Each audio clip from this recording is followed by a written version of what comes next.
Mungatitsanangurira kuti chichaitika panapa. Chaitika pane murume wende chekuti zvoni ndamunonga nditobva kubasa nditoenda kumunda kwandiri kuenda kuno zvandidaenda kunoita kumunda kwangu. Saka ndibva kubasa ndibva ndamuona zvaakaita izvozvi. Ndibva ndatsvaka kuti ndidarike zvibva zvandinetsa. Ndibva ndamubetsera kuti aite sei ndiwe naye kuroad abva ndikumbira kuti ndiendese kuroad.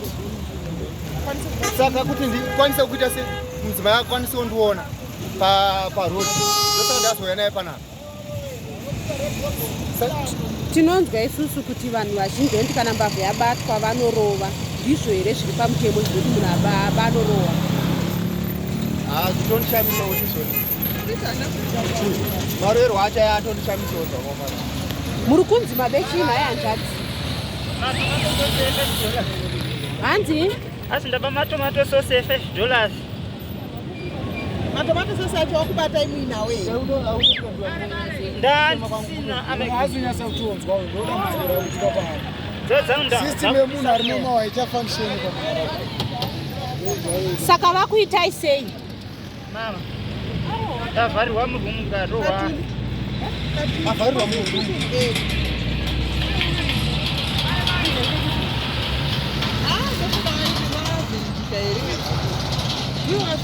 Saka badzikawa panga kutenga kagrocery. Wopaitawo apa matomato sauce wakudii? Saka yari kuti ndapakaona ndakubhadhara zvinhu zvangu ndokapano. Hanzvadzi yani yacho ndeyekupi?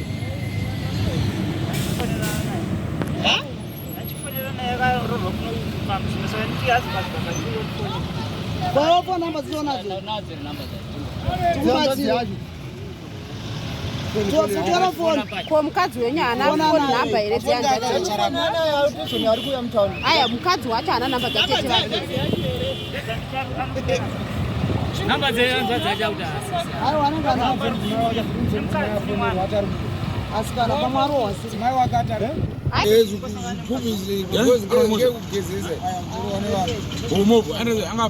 namba dzemukadzi wako kana foni. Namba dzemukadzi wako pana Mukadzi afonerwa. Vafona akatara.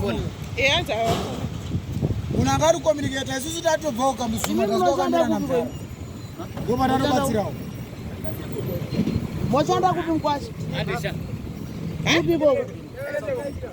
Kuti? Akazi. Ani mochanda? Azano vachauraya vanhu. Yakudangweza maoko.